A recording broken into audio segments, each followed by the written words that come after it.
back to the Real Kindness Games. Pew, pew, pew, pew, pew. I'm Kate Sean, and this is, I'm Tim. and we're here to talk about how to have real conversations.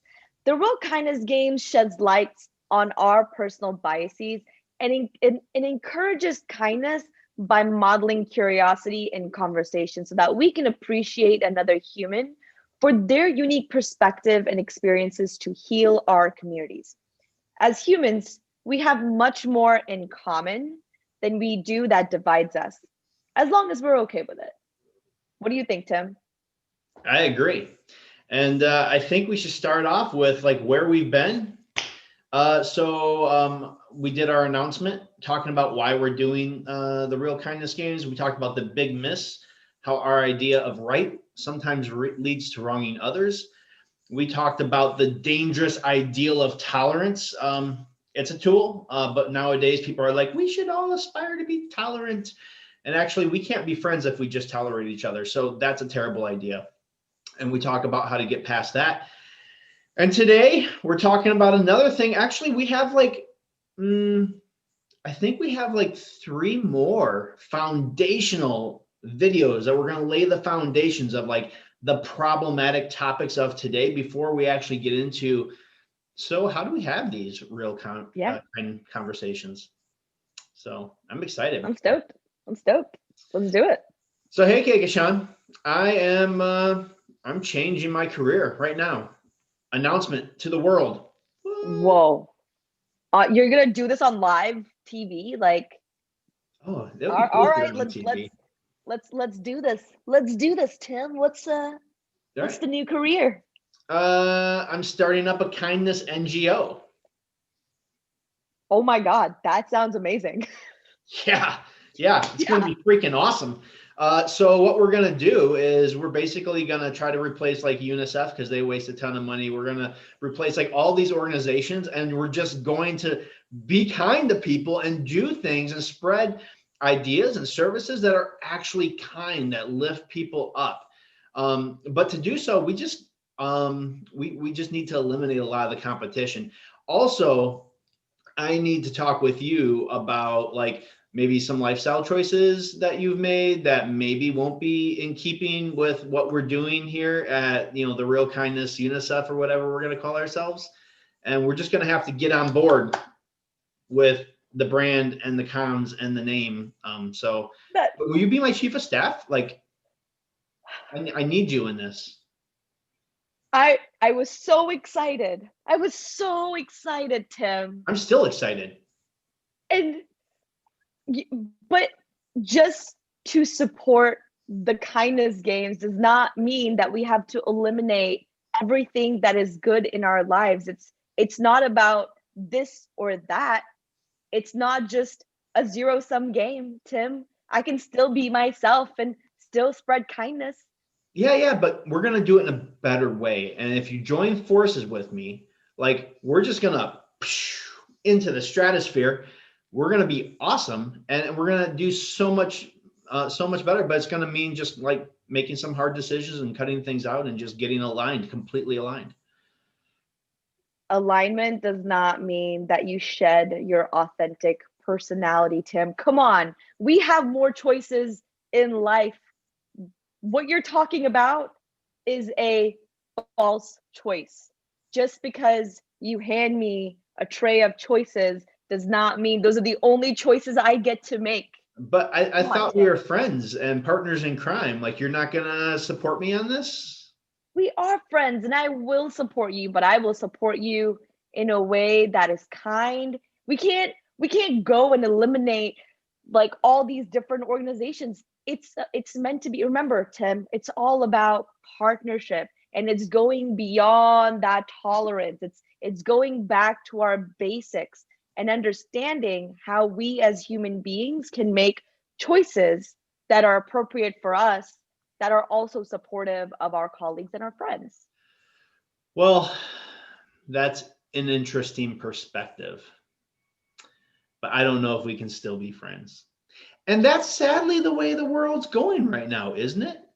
Yes, it is. Hey, if Yes, you're it down is. with this idea, if you want to be a part of this group, if you want to identify with this group, if you want to have this about yourself, then you have to shed all of these things and you must completely buy into these things that I've laid before you. And this thought process is a dangerous thought process because it leads down a path. And we as human beings, we need to recognize that we get to opt in to life. Mhm. Yep. We get to look at our life and what we want to experience and how we want to impact our communities and the worlds around us and say, you know what? Like, I am going to do these things, but I'm also going to invest in and do these things. I believe in this, and yet I believe in these other things. And I think, actually, no, I know that this is where politicians, some businesses, and some religions get a Mhm. really bad rap.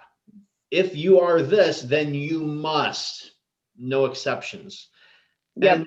could it be that human beings are just slightly more complicated than that? Hey, I was recently told that human beings are like houseplants. We need water and sunlight, but just with complicated emotions, right? Like we are complicated beings. We have this mind that's not a linear mind. We as human beings expand Yep. through our experiences and through our relationships and through our partnerships. It's you can't just expect someone to fall in line because well they respect you so they have to support you in the best way that you think that they need to do it. It should be about, hey, this is something that I believe in. What is something that you believe in? Where can we come and meet in the middle? Meet people where they're at, right? Yeah.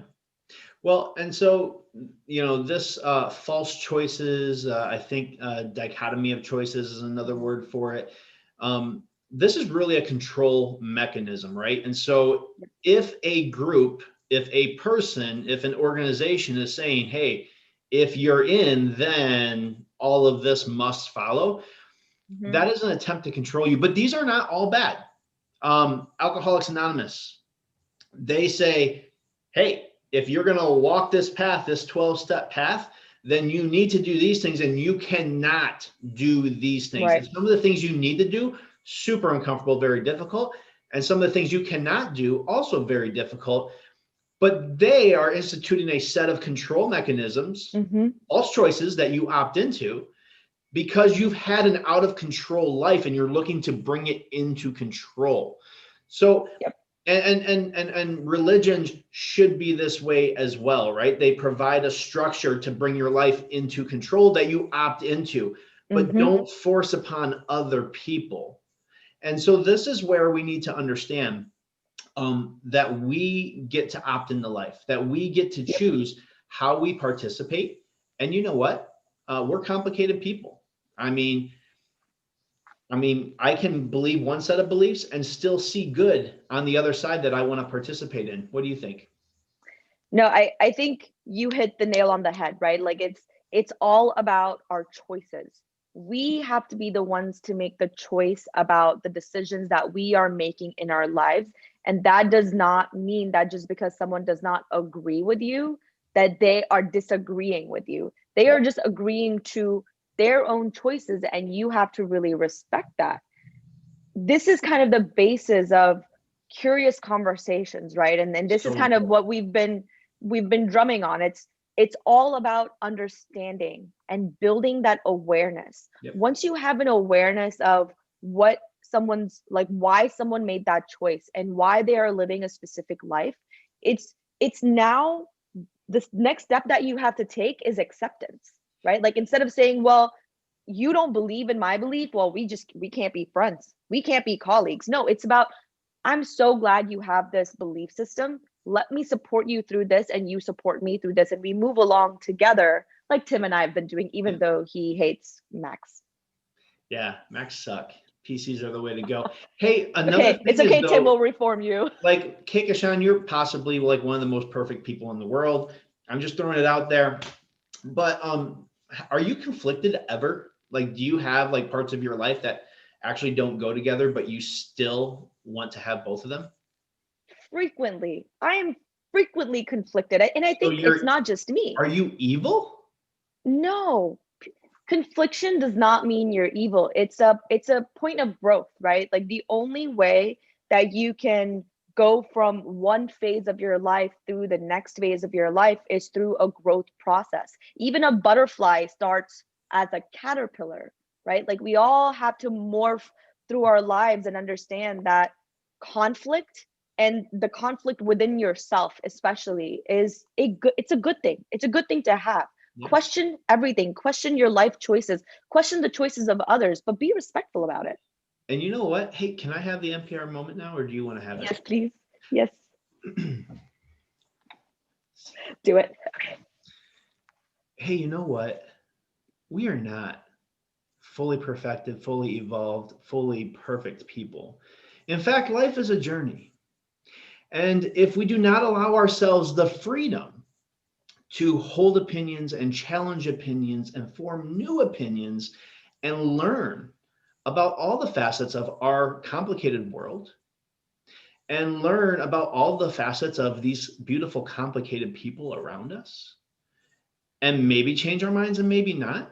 Maybe we realize that we can be of one political ideology and still really identify with some tenets of the other side. And that doesn't make us terrible. That just makes us complicated. And I would love to appreciate you for your complicatedness and everybody for their complicatedness. And I hope that you appreciate me for my complications as well. How'd I do? That was the best NPR moment we've had thus far, Tim. Getting good. Getting good, getting good. All right. We'll see you next time. Peace and love.